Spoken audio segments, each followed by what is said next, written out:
All right, Eric, this is a video analysis that you and I are doing remotely on, where are we? February 20th, 1917. And why don't you tell me a little bit about your background in swimming and also what you might like to get out of this video analysis? Can you still hear me? I put my headphones in. I'll make sure my microphone's still working. Yep, it's not quite as loud, but I can still hear you. Okay. So no, I started swimming probably about 4 years ago. Got into triathlons around that time, and I was always, kind of self-taught.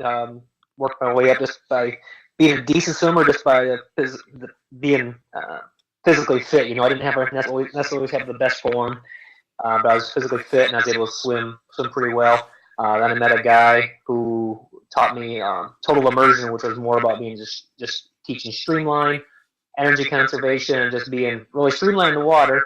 So it was really kind of effortless swim, really low stroke rate, which worked well for me. And like I said in my email, I'm probably like a top 10 to 15% swimmer. I kind of plateaued out with that style of swimming, which I enjoyed it a lot. But I think it's time to move on to a more somewhat more traditional swim technique where I can find some more speed, but still be efficient in the water without having to burn through a whole lot of energy, especially for Ironman distance race. Absolutely. And which Ironman are you training for now? Austria. Okay, great. Yeah, we talked about that. That's great. Yeah. All right, let's go ahead and get started here then, okay? So what I'm going Okay. to do here is I'm just going to let this video run. We'll stop it periodically. We'll talk about what it is that we need to, or that what it is that we see here and why we're seeing what we're seeing and what we need to do to correct it, okay? Sounds good. You ready? Here we go. All right, so Eric, this is what you look like from the top of the water. Oops, hang on. There we go. Typical type A triathlete. Got to start the watch, even if we're. Yeah, exactly. You guys crack me up. All right. Whoops, ups. What happened there? Hang on just a second. We're going to ignore that. Bring you back up. What the heck? Hold on. No problem. It's still recording, so it's all there.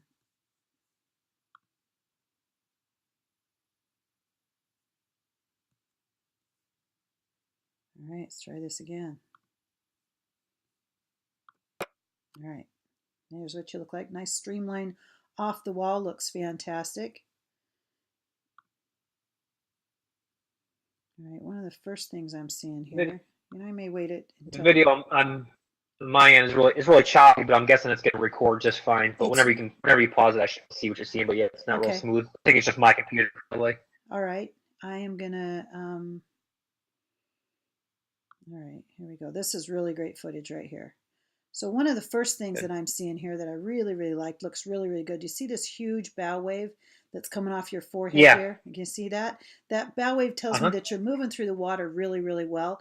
But can you see this big bow wave that's created right here from having that big, or I'm sorry, the big trough that's created here that's created from this big bow wave that's coming off your forehead here? This trough right here is what you can breathe into. And as you go to take a breath right here, okay, this looks really, really good. And let me tell you why I think it looks really, really good. If this line represents the surface of the water, ideally what we want to have happen is we want the surface of the water to come up through your goggles pretty much like that. Now, in the perfect case scenario, this line is going to be perfectly straight. Now, I can tell you right now, I've done a lot of these analysis, and this is a really, really good representation of one goggle in, one goggle out. It's almost perfect right here. You can see just a little bit of your other goggle that's out, and you got kind of a Popeye mouth going on here. Looks really, really good. That bow wave is still right there. I've got the trough right here for you to be able to breathe out of. So I'm very impressed with that right there. That looks really, really good. Okay, cool. Okay, and this is a breath stroke, and a lot of times a breath stroke is our ugliest stroke. And not a lot of times, most of the time it is, but I'm seeing, what I'm seeing here looks really, really good so far. There's very little for me to pick at least in that space. So, yeah, my left side, I don't think we didn't do anything different on the other side, but I'm a right side breather, like I said, trying to get better at making myself do bilateral breathing. So I'm sure my left side's not as pretty, but I at least know what I'm supposed to feel like in the water, and I can work on that. I know what I'm doing wrong, I think, when I breathe to my left at least. Well, when I was looking at the video a little while ago, just trying to get this all sorted out, I did see there was a little bit of a difference, but it's not that much. There still is a good bow wave there. Okay. You're not lifting your head to breathe on the left side. It's still staying Okay. low in the water. So it may feel a little bit uncomfortable, but there's nothing that I can see there that looks like, oh my gosh, we need to fix that. Okay, It good. really actually looks pretty good. It might be a little uncomfortable for you, but we've got Yeah, just get used to it. some workouts. Exactly, we've got some workouts that will help to alleviate that. Another thing that I'm seeing here that's really, really nice is there's a lot of separation between your elbow in the water and your fingertips in the top of the water. And this is really, really great for open water swimming, because if there's any kind of chop in the water or anything like that, it's not going to affect your stroke. Your hand's not going to get smacked by waves or anything like that. Okay. There's good clearance over the water there for open water, which is really, really good for what it is that you do. I'm going to look on the other side and see if I see the same thing. It's really, really very symmetrical. And again, you're taking a breath on that side, but see the big bow wave here? Your head is still deep in the water. So that's really, really good. It may feel awkward to you, but it really is not. From a technique point of view, I don't see anything there that shows me that, your technique is really messed up breathing on that side. Okay. Still looks pretty good. Okay. So from the top of the water, Eric, you look really, really good. There's not a whole lot I can pick apart there on the top of the water. And even the one goggle in, one goggle out, that is very minimal. And when I show you some other things that I think I see, I think that's not going to be an issue at all. So from the top of the water, you look really, really well. There's not a whole lot that I would change there. Okay. So here's what you look like from the front of the water, or from the front underneath the water. Again, nice smooth line, streamlined position off the wall. One of the things that I'm seeing in this space right here, can you see what's in that space right there? My breathing? Yes, there's bubbles coming out, Okay. which is good. That tells me that you are breathing under the water. A lot of people don't, but you certainly do. And that looks really, really good. This is a breath stroke here, so I'm going to skip that one. We'll talk about what I see there in just a second. One of the things that I'm seeing here as your fingertips enter the water, I can see the top of your fingers there, but as you push forward, not too much. Your fingers are tipping down pretty early. We'll talk about that in another frame. But one of the things that I want to show you here, and one of the things that we do in Swim Smooth, is we measure angles. So I'm going to measure the angle from the elbow to your fingertips and the elbow to your shoulders. And ideally what we want to have happen there is an angle that's somewhere between 100 and 120 degrees. And as you can see, yours is just a little bit closed on that. Could be open just a little bit more. I'm going to go ahead and compare you here to one of the best in the world. Her name is Rebecca Adlington. Have you ever heard of her? I've heard the name, yes. A multi-time gold medalist for the UK. This is what Rebecca looks like in the water. Nice, smooth. Stop that. Don't do it again. Reopen. Hang on. I don't know if this has to do with the remote or what's going on here, but yeah, possibly. Let me get us back again. Sorry about that.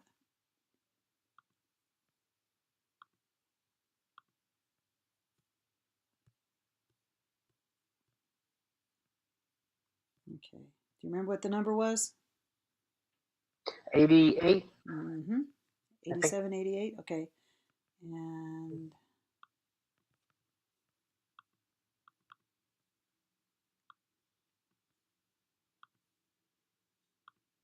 all right, here's what Rebecca looks like in the water.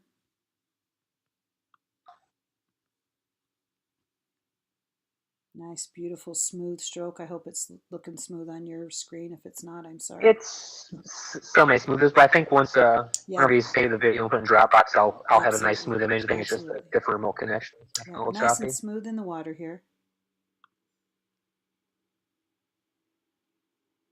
So I'm going to go ahead and stop her up here about where you are.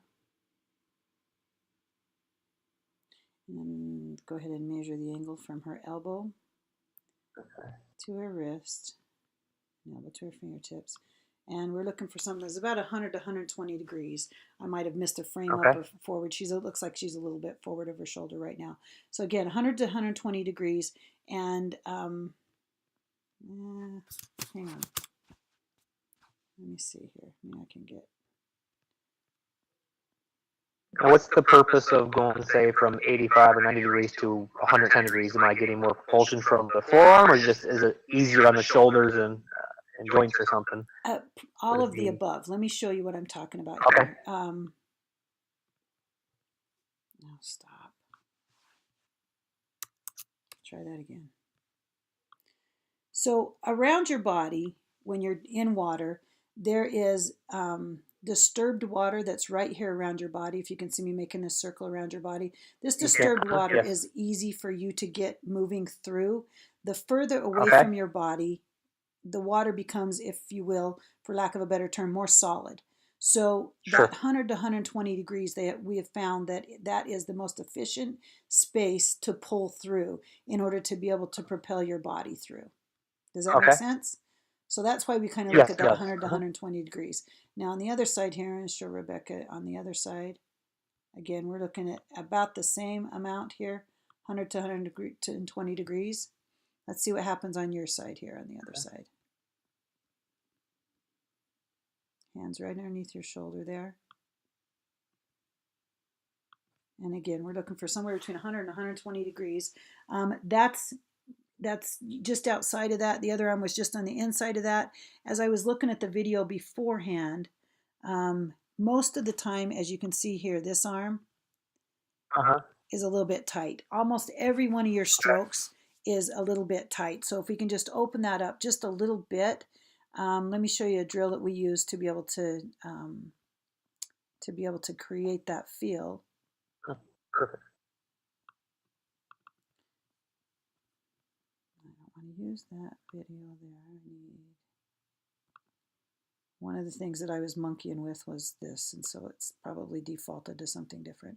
All right, this is the first drill that we're going to use with you in order to be able to create that 100 to 120 degrees. This is what we call skull one. Skull one happens with a pull buoy in at all times, and you basically, elbows higher than the wrist higher than the fingertips. You kind of like reach over a barrel here, and your hands move out and back in a figure eight motion. You can see the palm of Paul's hand is facing the back of the pool. His fingertips are always facing the bottom of the pool. He's pressing out and pulling back, pressing out, pulling back, making kind of a figure eight with his hands. Have you ever done sculling before?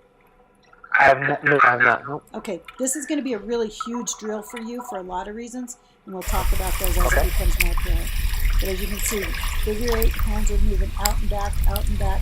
Fingertips are below his wrist is below his elbow. And right now, see, you can see his fingertips are pointed down. In just a second, he's going to move his fingertips up. And if you look really closely, you can see he's actually moving backwards through the water here. And then he's going to go ahead and turn his fingertips back down. Same exact motion, just fingers up or fingers down. The out and back figure eights look exactly the same. He's just changing his hand position. You can see he's going through the water forward now. That's huge for being able to propel yourself through the water. The progression of this drill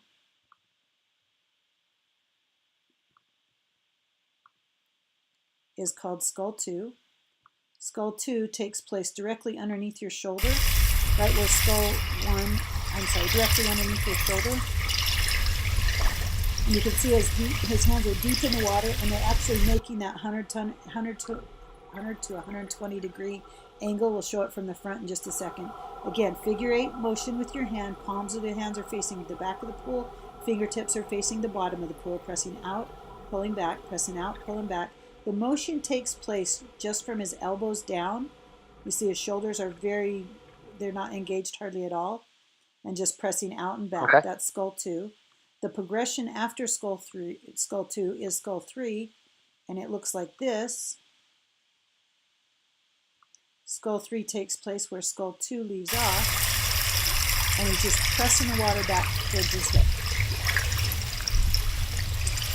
Recovery happens underneath the water in this one.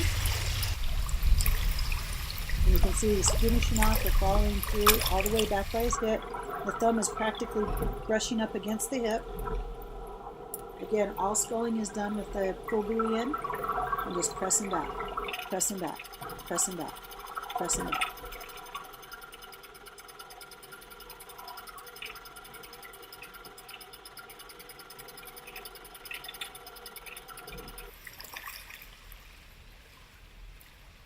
Okay, cool. And then if we put this all together,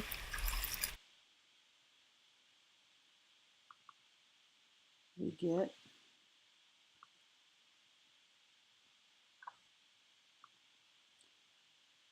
what's called,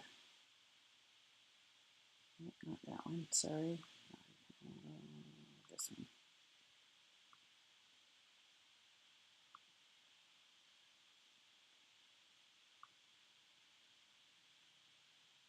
So we get what's called a dog paddle. A dog paddle is just simply a combination of skull 1, skull 2, and skull 3, but done one hand at a time. So reach out in front, does skull 1, skull 2, skull 3. One hand at a time, recovery takes place underneath the water. And you just see that 100 to 120 degree angle. Pulling back, pulling back. Reaching straight out in front and pulling straight back. This is going to be a kind of a king drill for you, or a golden drill for you. Okay. Not only to help you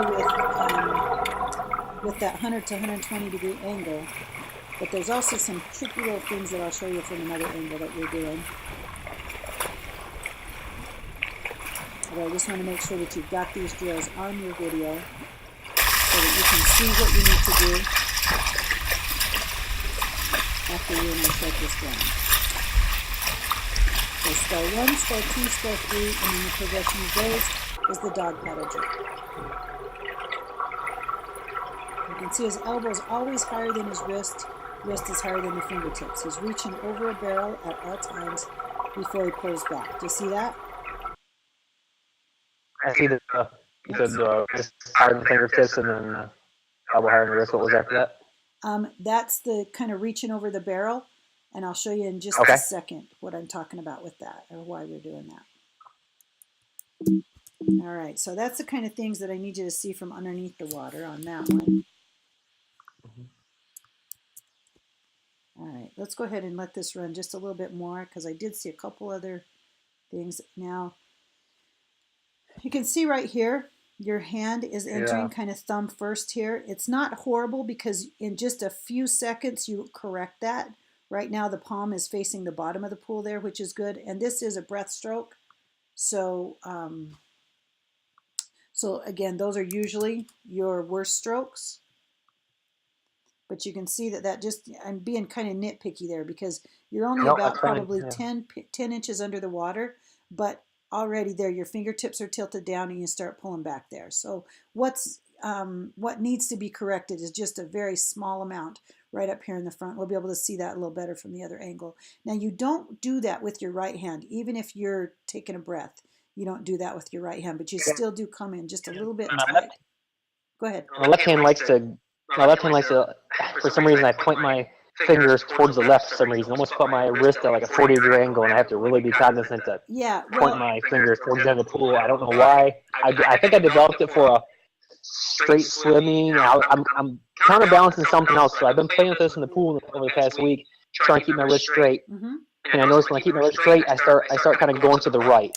So I must have somehow subconsciously developed this to keep myself swimming straight in open water. Right. And I don't know why I go to the right. I'm not sure if my arm entry on my right side is over too far and it's making me drift over. I don't know. But that's I notice my left wrist definitely is like on like a 40 or 45 degree angle. Yeah. Let's look at that from another angle, okay? Because that definitely is something that I saw as well. And again, it's pretty nitpicky, but if you picked up on it, then that's a really good thing too. And I appreciate educated swimmers everywhere. So let's go ahead and look at this from another angle, because we're going to be able to see a little bit more. So this is what you look like from underneath the water. Okay.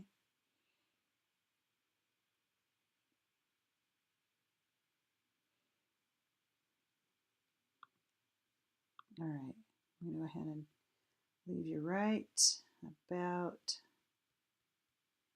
there. Now, let's see if we can get it a little bit better than that. I want to find you at your best angle. Let's go right there. So if this line here represents the surface of the water, and this line here represents your body, ideally we want to have those lines be parallel, completely parallel. They're not too far off, but let me again compare you over here to Rebecca. Okay. Maybe. There we go. So if you look at the Rebecca's body position in the water, So perfect, yeah. well, you know, she's been doing this her whole entire life. She gets paid to swim. So, okay, even on a breaststroke. You can see her body position really doesn't change in the water. Let's go with that right arm forward again. This line represents the surface of the water, and you can see, I mean, it's about as perfectly parallel as it can possibly be. And so ideally that's what we want to have happen. But part of the reason why this might be happening with you is, can you see this big bend in your knee here? Yeah. And you're probably a really good runner, and a lot of really good runners and really good cyclists tend to want to do the same thing in the water. They want to bend their legs because that's where they get the power and stuff like that. The other thing that I'm seeing here that might be dragging you down a little bit is, can you see the big old anchor? Exactly, the dorsal flexion in here. You've heard of the term swimming in a tube, right? Yeah. Ideally, this is your tube right here from your chest to the top of your back, and we kind of create a space there where there's a tube for you to swim into. And you can see there's a little bit of your body that's come out of that tube, okay? And your feet here, if you can work on a little bit of ankle flexing, or I'm sorry, getting some ankle flexibility, you know, pulling those toes straight, or even sitting on your heels with your legs underneath you. Does that make sense? To help pull those. I do one ankle flexibility exercise, but it's definitely not enough. I need to do more. And do you ever swim with flippers? No, I have not. And the reason I never, well, I can now, but I had tendonitis in my ankles for health. I probably bailed that for 2 years, so I was always really hesitant. But that's pretty much a non-issue anymore. So if that's something that would help flexibility, I would definitely be willing to swim in some flippers. Absolutely, and I'll recommend some in just a minute. But let's go ahead and look at this just a little bit more. So your body position, again, not horrible. It could use a little bit of improvement. This is one of the things that I see that could be causing it. The other thing is, do you feel at all ever like you hold your breath? It looks to me like you're not breathing out a lot. And even right before you you grab another breath, it just looks like there's just a tiny bit of bubbles coming out. Do you see what I mean there? Yeah. Do you feel like you hold your breath at all? I mean, there definitely are bubbles coming out. Not that I'm aware of. Like possible, yeah, not that I'm aware of. Okay. You don't become short of breath when you're swimming or anything? I do when I do like flip turns. I kind of go almost anaerobic, you know. When I do flip turns, especially if I don't get a breath on my last stroke before I get into the wall. Okay. If I'm off a stroke and then I got a flip turn, then definitely, yeah. By the time I come back up for air, I'm struggling for breath. Okay. Well, then this is probably not caused from that. This is probably caused from the bent knee here, is that lower body position there. So if we can get you doing a little bit of kicking drills, and I'll show you what those are in just a minute. So this is a breaststroke. We're going to look at the next one here. Again, body position doesn't change a whole heck of a lot. And the dorsal flexed foot there is probably pulling you down, as well as that, you know, bent knee right there. Okay. Yeah. But you've got good body position. Okay. And again, one of the things that I'm seeing here is your fingertips are entering the water first. We can see that happening. And this is that wonky arm that you were talking about. My term is wonky, not yours. What's happening here is your fingertips are entering first, which is good. But pretty early on, you can see that pinky kind of goes up a little bit, thumb down. Okay. So you're showing me the palm of your hand here. And when you do that, the only way that you can catch water is to press out just a little bit. And we'll look at this from another angle, but that's my guess. And that's still, that pinky's up right there. And you can see right here, you're pressing down on the water. And ideally, we want you to be pressing back on the water. If I shoulder here with Rebecca on this other side, let me get rid of her. There we go. So if I put her in the same position as you on this side, you can see pretty early on her fingertips are tipping down here. She's probably only about 4 inches under the water there. Fingertips are tipping down there, and early on in that stroke, she is pressing back on the water. Okay, whereas with you, we've got a little press down going on here, probably a little press towards me as well. Let's see when your fingertips start to press backwards. So right there, they start pressing backwards. And if you look, the difference between this space here and this space here with Rebecca, this is about probably 6 to 10 inches under the water. And this is probably 18 inches under the water. Okay, so as soon as she starts pressing back, she's moving her body through the water. And you can see here that her elbow is higher than her wrist is higher than her fingertips. And it looks like she's reaching over a big yoga ball right there. Can you see that? I can. Okay, so right here with you, what we've got is shoulder to elbows, elbow to wrist, wrist to fingertips. And it's not bad, but reality is Rebecca's reaching over this big, huge yoga ball here. And basically, this is the amount of water that you're pushing over here on this side. Sorry. There we go. Okay. That makes sense. Okay. So she's getting probably twice the amount of water that you are and pulling herself past that water. And so that's one of the things that I'm seeing right there is if we can get you to get that catch just a little bit sooner, keep that elbow higher than your wrist, wrist higher than your fingertips. And then the other thing that's key for this particular picture over here with Rebecca in it is, can you see right here how engaged this lad is? Yeah. It's completely and totally engaged. She is using that muscle right there to pull herself over this big, huge yoga ball. Top of her shoulder is completely and totally soft. Whereas you can see over here with you, your shoulder is engaged. Okay, this is working here, but it's not the lat. That's more, the back of your shoulder blade here instead of the lat. So you create that by opening up that armpit, by getting the elbow really, really high. Does that make sense? It does. So right here, your elbow is driving the pull here rather than pushing against the water with your hand. Does that make sense? Yes, it does. So one of the things we need to do here is open that armpit, get reaching over that barrel a little bit more in order to pull a bigger ball of water underneath you, or pull yourself over a bigger ball of water. And again, this lat here is what we want to have engaged. You know how when you reach up and you grab onto your trunk and you slam your trunk? The muscles that you engage are those lat muscles. One of the drills that I do with my swim squad is we will, in deep water, we will do basically trunk slams from the side of the pool, if you will. So your hands are resting on the edge of the pool, and you let yourself go down to where your face is submerged in the water, you're deep in the water, and then you grab onto the edge of the pool and pull yourself up to where your hands are below your chest, and then let yourself back down in order to engage those lats and to be able to kind of get some muscle memory going about how you're supposed to feel when you pull yourself through the water. Does that make sense? Yes, it does. Okay, so I don't have any video of those drills, but that's one of the drills that we do. So that's what I'm seeing here in this particular view. I'm going to go ahead and let you run here just a little bit more and see if I can see anything else. Again, you see those feet, the way that they're kicking, it's very dorsal feet. So if we can get a little more flexibility in your toes there, or flexibility in your feet, that's going to make a huge difference. We use Finesse floater fins. They're Finesse floater fins that are, they're not very expensive. They're about $20. They're big, floppy fins. And I think that they work the best. They help with ankle flexibility. Plus, they also, they really, really do a good job of, propelling you through the water for some other drills that I'm going to show you here in just a second.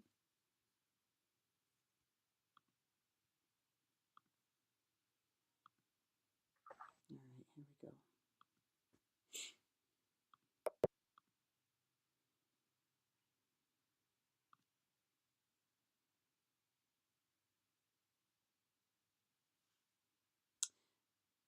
Yeah, just while I have you right here, I'm going to show you another drill. This drill right here is what we call the ballet kick. And basically what you do here, this can be done with or without fins. But come on, why is it not playing?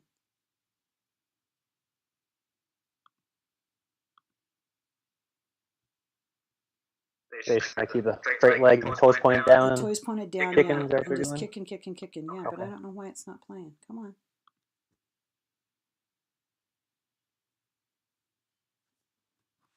I'm at one of my athletes' house, and I just might not have the bandwidth, internet as much as we would like to have here.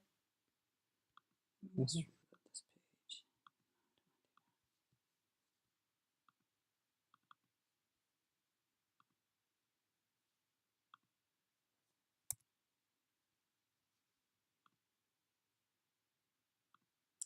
I'm going to give you a link to this so that you can Okay. see it. To say it might, if it's on YouTube, I look at a lot of swim smooth videos on YouTube in the past couple months. I've been. Yeah, this one's That's not one of the actually. drills on there. I can look it up too. Yeah, that Okay. one's not on YouTube. Let me see here. Ballet leg kick, as we call it, is a great way to work out how to develop the efficiency of your leg kick. We should be kicking with a long, straight leg kick action, slight softness at the knees and good floppiness at the ankles, but essentially the movement comes from the hips. To do this, think about squeezing your glutes as you swing your legs backwards and forwards almost like a marching action. Start off with quite a big swing to begin with, but then gradually reduce it down so you're just brushing your big toes against each other directly underneath the hips. You can finish off with a short, sharp effort. Just really think about engaging the glutes, squeezing the bum as you kick very, very hard. Here is this third guy, okay? And if you're not feeling it in your glutes, if you just remember to pull your shoulder blades back and down like you're running proud or swimming proud, you're going to feel it a lot more in your glutes. Okay? Okay. So that's one of the drills that you're going to be doing.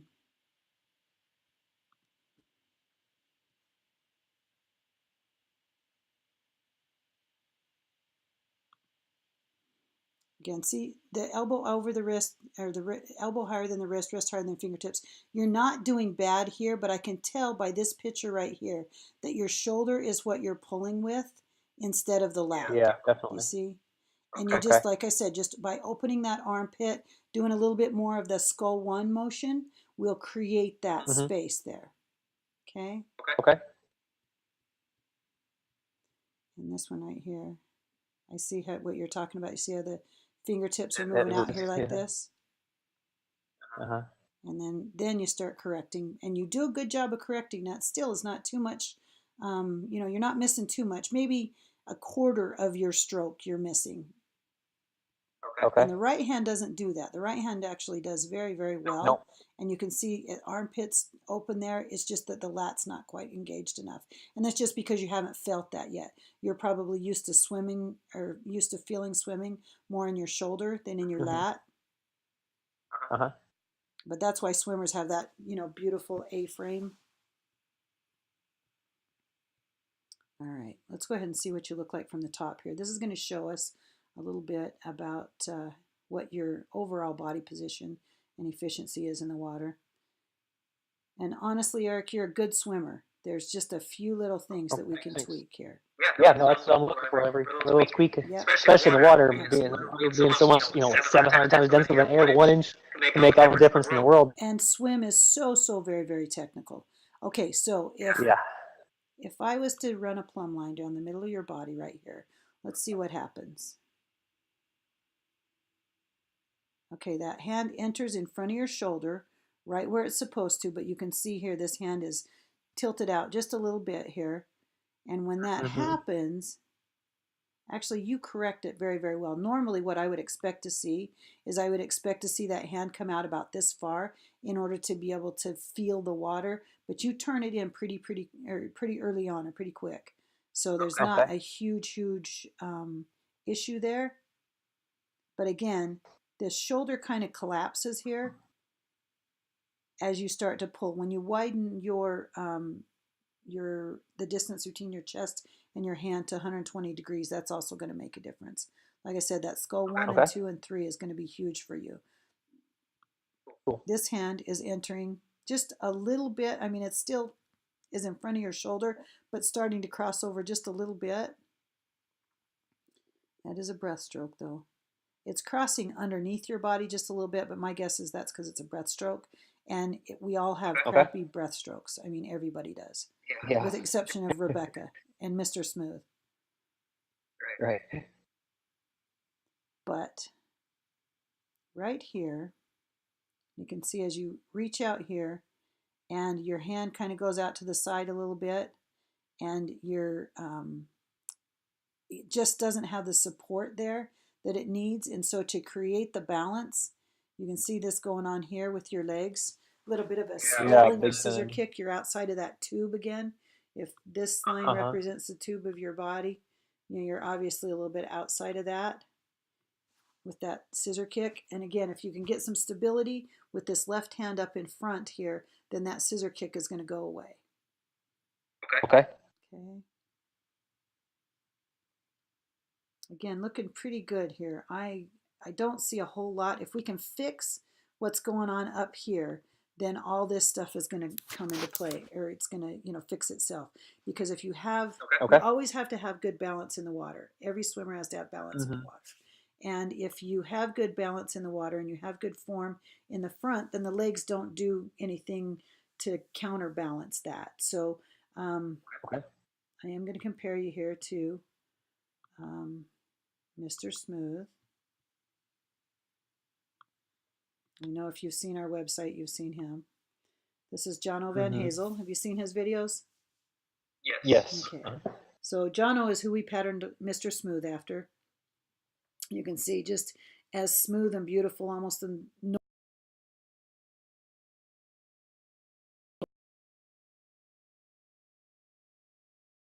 trajectory, almost like it's on rails underneath his shoulders. You can see his shoulder, his body is rotating at that 45 to 60 degree angle. The only time you see his head move at all is when he goes to take a breath. And I don't even think you would notice that if it wasn't for the fact that he's got, you know, our Swim Smooth colored cap on. Yeah, it's very efficient. Yeah. And again, just like you, his hand enters just right in front of his shoulder there. Okay, fingertips tip down.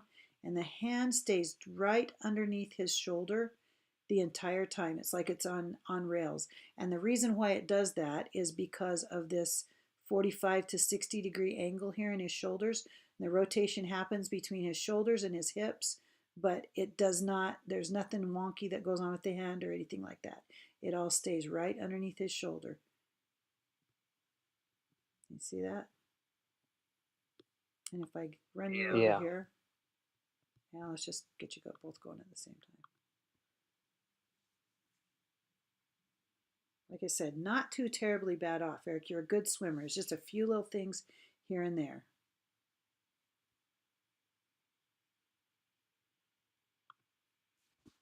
This is not good.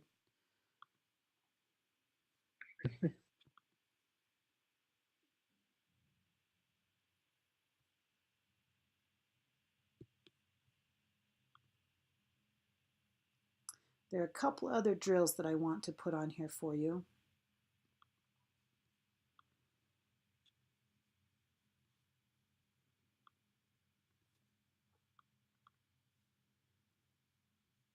Because one of the drills that's going to work really well for you as far as that kicking and practicing the kicking is the kicking on a side drill.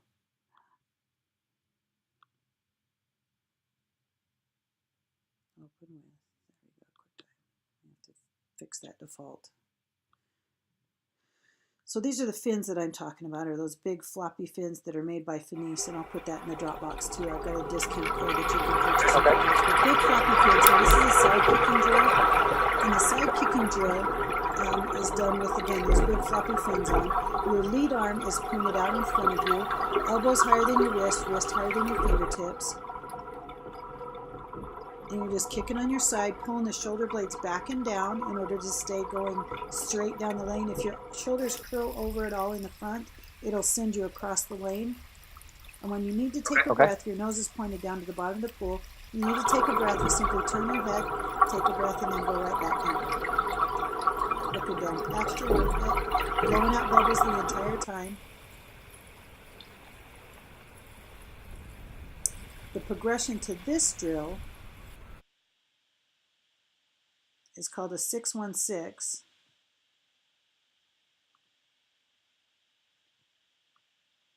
Looks like this. So we're going to do 6 kicks on one side, 1 stroke, 6 kicks on the other side. And again, in order to right yourself in the water, you have to pull those shoulder blades back and down. 6 kicks on one side, 1 stroke. Breathe after you stroke. And you can see how he pulls that shoulder blade back and down in order to stay straight in the water. 1 stroke, 1, 2, 3, 4, 5, 6, and then breathe after the strokes.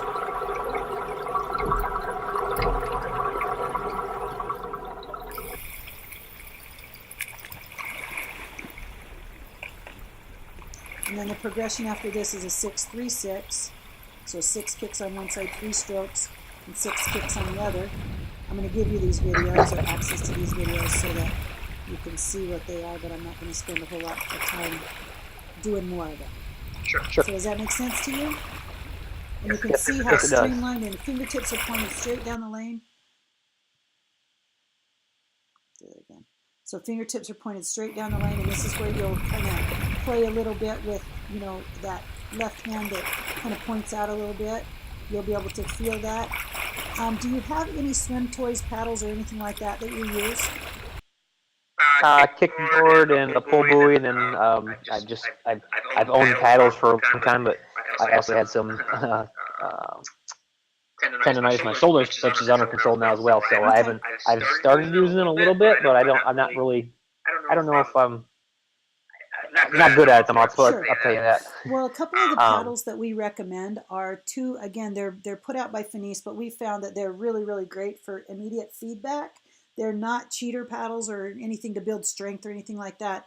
The one we use, and I think this one would be really good for you, it's called the Finis Freestyler.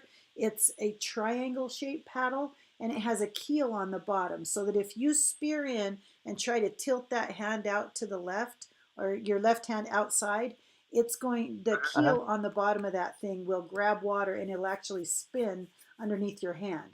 And so they're immediate feedback paddles, and I will put that information in the Dropbox as well. And then the other ones that we use are called Finis Agility paddles, and they kind of look like those are the ones I have. Okay, perfect. And those ones are going to help you with that follow through, that 100 to 120 degrees. And so those are really good paddles for you to use.